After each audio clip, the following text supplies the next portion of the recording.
эркекче дейт го. Эркекчесин айтканда дагы ден соолуктан кийинки эң чоң байлык не деп сураса мен айтат элем, бул жүрөктүн тынчтыгы.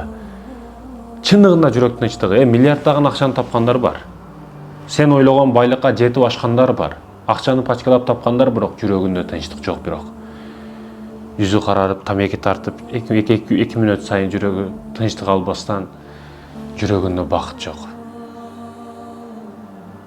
Биз, урматтуу мекендешим, баягы машинанын мындай эле кылдыреги баллону бар, Баллонну карасаңыз, күлүч менен чечебиз. 15-15, 17-17 күлүч менен бурап оңой эле чечип алабыз.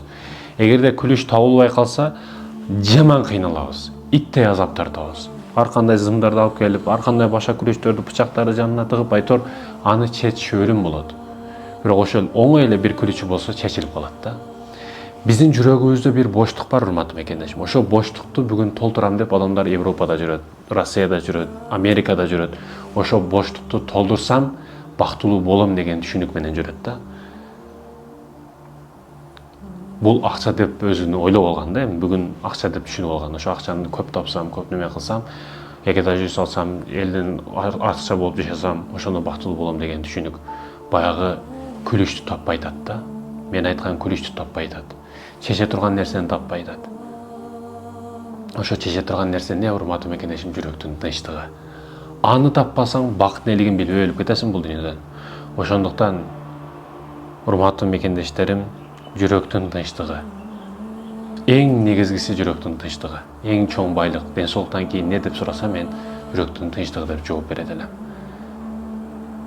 Бир жерде отура албай каласың. Сарсанаалык, кыжалатчылык ар дайым сени кыйнап жүрө берет. Эгерде сенде жүрөктүн тынчтыгы деген байлык болбосо.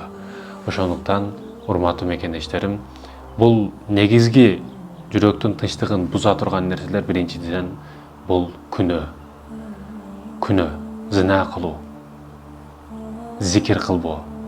Булар жүрөктү ар дайым карартып, жүрөктү бузулушуна себепчи боло турган нерселер. Ар дайым зикир менен жүрсөң,